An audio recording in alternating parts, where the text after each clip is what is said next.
One of WarioWare's most memorable aspects is its cutscenes. Whether it's Jimmy dancing with a bunch of cats, Mona running from the police, or Penny creating a voice-altering elixir that nearly kills her grandpa, there's always some wacky stuff going on in Diamond City. But if we're speedrunning these games, we've already watched them a billion times. We don't want to see them over and over again. That takes time. Get him out of there! But typically, you can't skip them. You're supposed to watch them all on a new file. Thankfully, there's ways around that. This is an overview of WarioWare speedrunning's biggest time save, skipping cutscenes.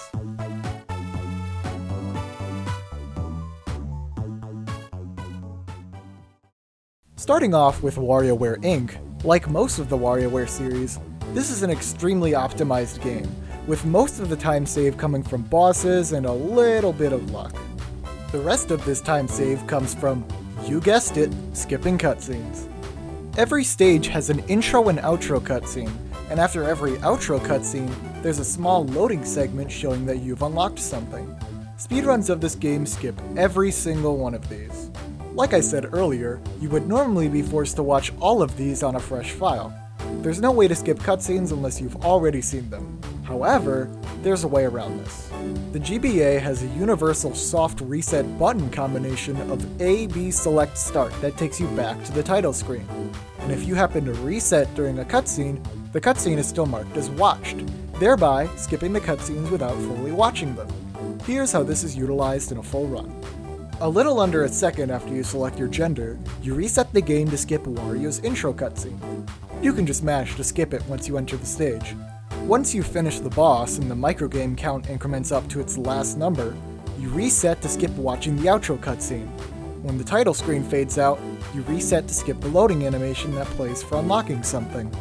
After you enter the next stage, once the screen fades out, you reset to skip the intro cutscene, rinse and repeat for the rest of the game. There's one extra thing to note though. The Jimmy stages have an interesting quirk to them.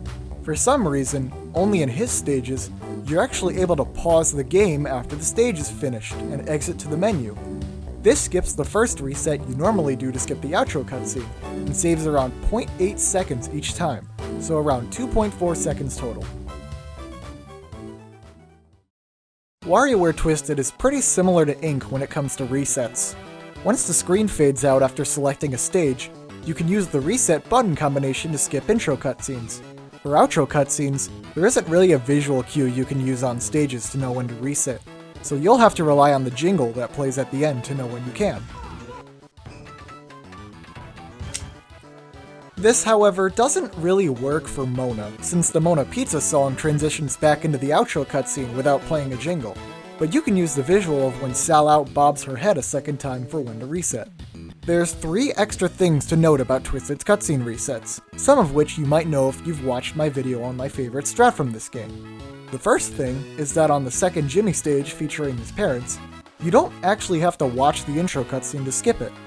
If you just press start to skip it as if you've already watched it, it will be skipped as usual. The second thing is that resets take a little longer than Inks, since they take you back to the Nintendo logo and intro cutscene of the game. This makes every reset on a Japanese cartridge 0.9 seconds faster than on a North American cartridge, as Japanese cartridges can skip the intro cutscene and get to the title screen faster. Fortunately, a penalty is added to Japanese runs to make them directly comparable with those running on North American copies.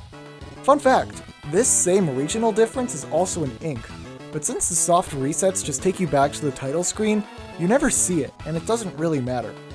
The last thing is that on every reset, there's a calibration screen that usually takes a while to, well, calibrate the gyroscope of the cartridge. You can actually skip this screen entirely on every reset by keeping the gyroscope completely still when the screen should show up, typically done by placing the console on a table, in your lap, or whatever works. WarioWare Touch has some slight changes compared to the previous 2 games. To start, this game is on the DS, which means the soft reset button combination doesn't work. Thankfully, they just made the combination different. It's L and R instead of A and B now. Intro cutscene skips are basically the same. You reset once the screen fades out, re-enter the stage, and boom, you're in. But for outro cutscenes, you can only reset to skip them once the actual cutscene starts playing, after the ending jingle fully plays and the stage is over. These require a bit more timing and some getting used to. That's all there was in Touched until the middle of 2023 when I accidentally found something hidden in plain sight. Similar to Ink's loading cutscenes, when you return to the hub where all the stages are, Orbulon flies in the screen showing that you have a new toy, and after some stages, Dribble and Spitz show up to drop off new characters. These are both classified as cutscenes and function the same way stage cutscenes do, where if you reset the game in the middle of one, it's completely skipped. While a reset takes a fair amount of time in this game, skipping them still gives you a negligible amount of time save. It's so negligible, in fact, that they only save time if running on the Wii U Virtual Console version of the game, since its resets are around 0.35 seconds faster than those on physical cartridges, which is usually more than the amount of time saved from skipping an Orbulon or Taxi cutscene. But these skips add up and save around 6 seconds across the whole run. This game holds the title of having the most resets in any WarioWare game, totaling in at 35. I used these extra resets to beat Horn's historic 29-29 run from 2018 and early 2024, which was then beaten by Amoon a month later. Smooth Moves' cutscene skips are pretty similar to Touched. You reset once the title card for the stage fades out to skip intro cutscenes, and reset once the cutscene starts playing after the ending jingle finishes to skip outro cutscenes. It's fastest to run this game on an actual Wii instead of a Wii U, since having access to an instant reset button saves around 2 seconds every reset over having to use the home menu. I'd like to say that Smooth Moves probably has the hardest cutscene skips of any game for 2 reasons. For one, they're kind of finicky to time, as the window for timing them starts earlier than you might think, but it's also not too early. You kinda have to get a feel for them. For outro cutscenes, I personally like to use the sound in the ending jingle to time them.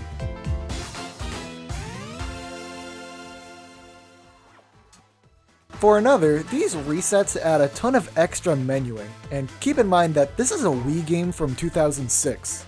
That's right, We're gonna cheat. we're using the Wii sensor bar for every menu in the game. You kinda have to just aim the thing blindly sometimes, and it's extremely easy to click on something you didn't want to. There's other cutscenes I've been neglecting to mention though, the character intros. There's little character intros that play before every intro cutscene introducing every character, and they function the same way the rest of the cutscenes do, in that you can reset while they're playing to skip them. Although most of these character intros are too short to actually save time being skipped, Amoon found out that Cricket and Ashley's cutscenes are actually long enough to where it's faster to skip them, saving around 12 seconds total. Sometimes I really wonder how we didn't find these resets sooner, but I guess nobody ever thought of them. I'm grouping Game & Wario and Gold together here because there's nothing particularly special to mention. You can actually skip cutscenes in these games on a new file. As long as you've watched them all on a previous file, you'll be able to skip them on any new file you make afterwards. So yeah, no resetting the game 50 times this time. Get It Together is where issues start to arise when it comes to cutscene skips. There's no save files, probably since Switch profiles are a thing, and there's not really a way to reset the game like previous titles, other than closing and reopening the game, which if done during cutscenes, doesn't skip them. So, how do you skip cutscenes? The answer is you can't. There's simply nothing you can do other than sit and watch every cutscene.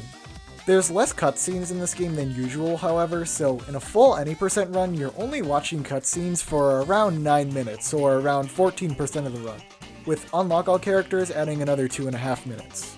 Although resetting is still a chore, since you have to wait almost 2 minutes just to start a run every time. But hey, that didn't stop it from becoming the most ran game in the series by a mile. Now, funnily enough, there is one cutscene skip possible in this game that's actually banned. When you run Unlock All Characters, there's this cutscene after Wario Bug where everyone gets out of the game, gets pissed at Wario, realize some people are still missing, and then go back into the game to retrieve them. Something unique about this cutscene is that it's not really attached to a stage at all, and is more so a transitional cutscene into the next part of the game.